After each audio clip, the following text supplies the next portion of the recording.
Muchas gracias por permanecer con nosotros. Entramos a la parte final de nuestro programa, al último segmento, en el cual pues tenemos que aprovechar para platicar con Julio muchísimos temas que sin duda alguna nos dejarán una lección muy valiosa. Julio, antes de irnos al corte, platicábamos al respecto de las grandes inquietudes que generan tanto el miedo como la falta de poder perdonar. Y yo creo que esa es una parte nuclear de este proceso de desarrollarse como ser humano y de crecer internamente. Sí. ¿Nos quieres contar un poco al respecto de esto? ¿Cuál es tu visión y cuáles son tus perspectivas al respecto del tema? Fíjate, y lo podríamos poner de esta manera para que quede compacto en un programa de televisión. La razón por la cual no perdonamos es por miedo.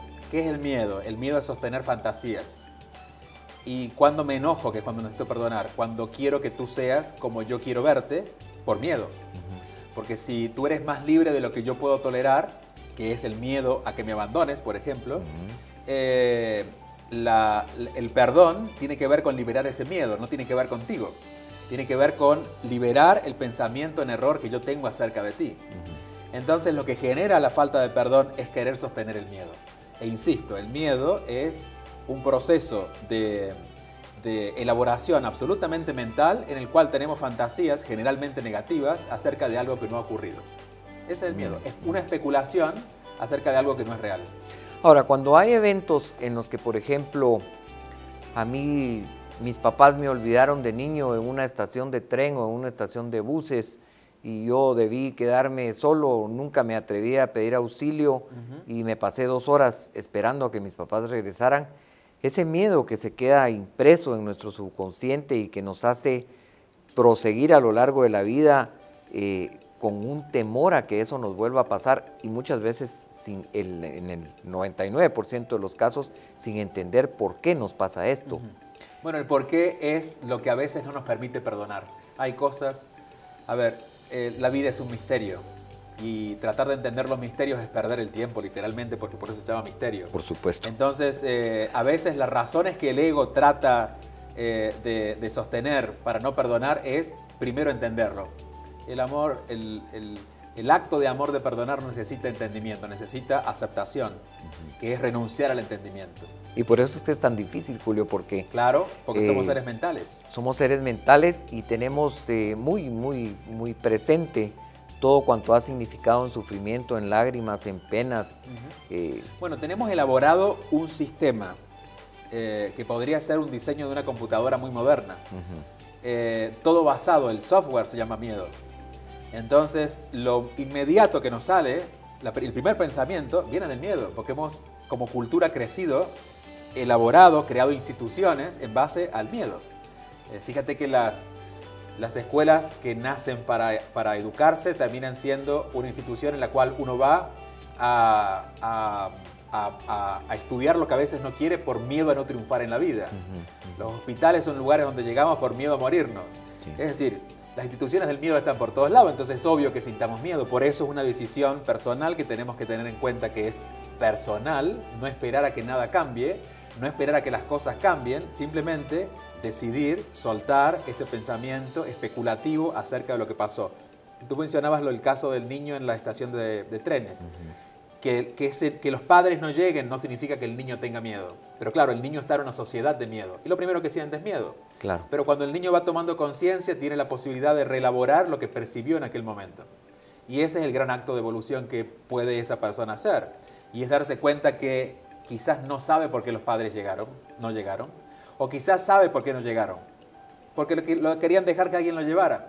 Pero esa fue la visión de sus padres. Y él, amar a sus padres no implica que ellos hayan hecho algo diferente. Él va a tener que amar a unos padres que lo quisieron abandonar. Un desafío. Pero claro, un gran acto evolutivo. Por supuesto. ¿No? Sumamente difícil de afrontar porque pues en los primeros años de la vida es muy difícil, mi percepción es que es muy difícil tener ese raciocinio. No, eso no es trabajo para los primeros años. Eso es un trabajo que nos queda más avanzado en para la adultez temprana. Cuando realmente empieza el efecto de lo ocurrido empieza a ser más grave. Generalmente en el niño no es tan grave como va a ser en el adulto, que a lo mejor nunca más cree en una imagen de autoridad por lo que le pasó, pero eso se ve en lo adulto. Entonces, o que se vuelve una persona sumamente ansiosa de mantener el control, por ejemplo, ¿verdad? Interesantísimo todo esto, Julio. O se vuelve político. ¿No? Sí, yo creo que los políticos, a ver, no todos, sí, pero tienen en alguna parte de su vida han tenido esta necesidad de tener razón y de controlar, porque que alguien esté tratando de convencer a todos todo el tiempo que tiene razón a través de los discursos, pues yo creo que hay algún complejo no solucionado, ¿verdad? Sí, totalmente. Sobre todo en la generación antigua de políticos. Y qué interesante, pues yo ahí me atrevería a decirte que no únicamente en las generaciones antiguas de políticos, porque tal pareciera que en el contexto de la vida moderna o en el proceso contemporáneo de la vida, uno se va encontrando con cada persona que va superando las expectativas que uno tenía de mejora del otro, o sea que cada vez está de peor. deterioro. Claro, eso es lo correcto claro, de mencionarlo, ¿verdad? Y estas son las cosas que deterioran la vida ciudadana y las relaciones interpersonales y la dificultad de vivir en paz en una ciudad grande. Sí, la falta de responsabilidad por nosotros mismos. Cuando vivimos en sociedad, el error que cometemos es tratar de que alguien tenga nuestra responsabilidad. Si vivimos en una ciudad, el alcalde. Si vamos a la escuela, el maestro. Si vivimos en la casa, los padres. Sí. Si tenemos problemas de salud, el médico. Pero, a ver, ¿hasta dónde vas a seguir poniendo tu responsabilidad afuera? En los matrimonios, el suegro, la suegra. O el otro. Los cuñados, o el otro, o la otra. Sí. Entonces yo creo que, y ese ingrediente que tú mencionabas en el bloque anterior de responsabilidad es básico si queremos realmente llevar una vida consciente. Mientras intentemos tratar de hacer algo bueno para los otros o que los otros cambien, estamos literalmente poniendo un stop en nuestra evolución y tratando de que los otros hagan lo que nosotros tenemos que hacer. Sí, en realidad es un tema muy frecuente. Esperar uno, tener la expectativa de que sean los demás los que empiezan a cambiar para hacer la vida mucho más cómoda, mucho más agradable, mucho más placentera y armónica, cuando en realidad radica en esta responsabilidad personal el iniciar ese proceso para transmitirle uno a las demás personas la disposición de ese cambio, ¿verdad, Julio? Así es. Si poco a poco hubiera una generación, que creo que ya está ocurriendo, que fuera invitada a tomar responsabilidad, a través de diferentes formas de educarlo, a través de diferentes actitudes de los padres, yo creo que el cambio en el mundo sería muy rápido. Pero bueno, pasa por eso, porque empecemos realmente a que cada uno tome la responsabilidad de lo que le toca. Y estamos hablando apenas de lo humano. Ya se conoce mucho, pero poco se acepta del impacto que tiene lo que pensamos acerca del mundo que nos rodea. ¿Tú te imaginas si en un país de 10 millones de habitantes, 9 millones todos los días se quejan de ese país? ¿El destino de ese país? ¿Tú te imaginas si en un país de 10 millones de habitantes todas las mañanas 9 millones se levantaran bendiciendo ese país? Sería una generación energética muy positiva. Absolutamente evolutiva. Y solo requiere la responsabilidad de esos 9 millones, porque los 9 millones no son una masa. Son una masa conformada por 9 millones de conciencias.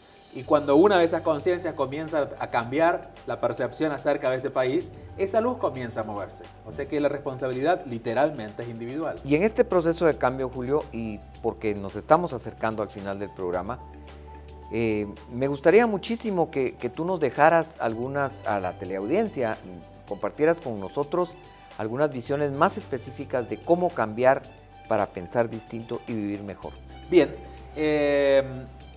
ante todo que seamos seres un poco más reflexivos, pero no reflexivos para racionalizar las cosas, que es lo que a veces hemos aprendido, y es sentarnos a pensar, justamente que seamos reflexivos interiormente, es decir, que estemos en silencio para que la reflexión la sintamos más que la elaboremos mentalmente, es decir, para que dejemos caer las historias que nos contamos, lo que pensamos acerca de los otros, y para esto requiere tiempo, no mucho, pero tiempo y un tiempo continuo, es decir, dedicarnos 2, 3, 4 veces al día, si es posible, a sentarnos, parar, detenernos. Yo creo que si solo hiciéramos eso, lo demás comienza a ocurrir. Una persona que logra estar consigo misma un ratito en el día se vuelve más tolerante, más amable.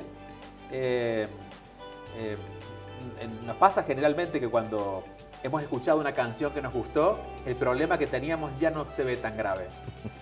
La mala cara que le pusimos a alguien después de esa canción, decimos, ¿pero de qué estábamos hablando?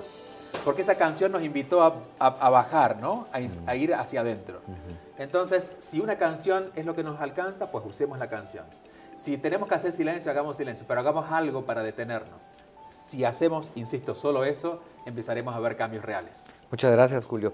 Y hoy, pues yo te quiero decir que fue suficiente esta experiencia tan agradable, tan fantástica, de haber podido compartir contigo. Igualmente. Y haber tenido la oportunidad de aprender más sobre cómo desarrollarnos humanamente. Y aquí seguiremos en cuanto regrese a Guate. Y este es tu programa, Julio, lo tienes a la orden y cuando tú vuelvas, aquí estamos. Gracias. Amigos, hemos terminado por hoy en este fantástico programa. Muchas gracias por haber estado con nosotros. Hasta la próxima semana.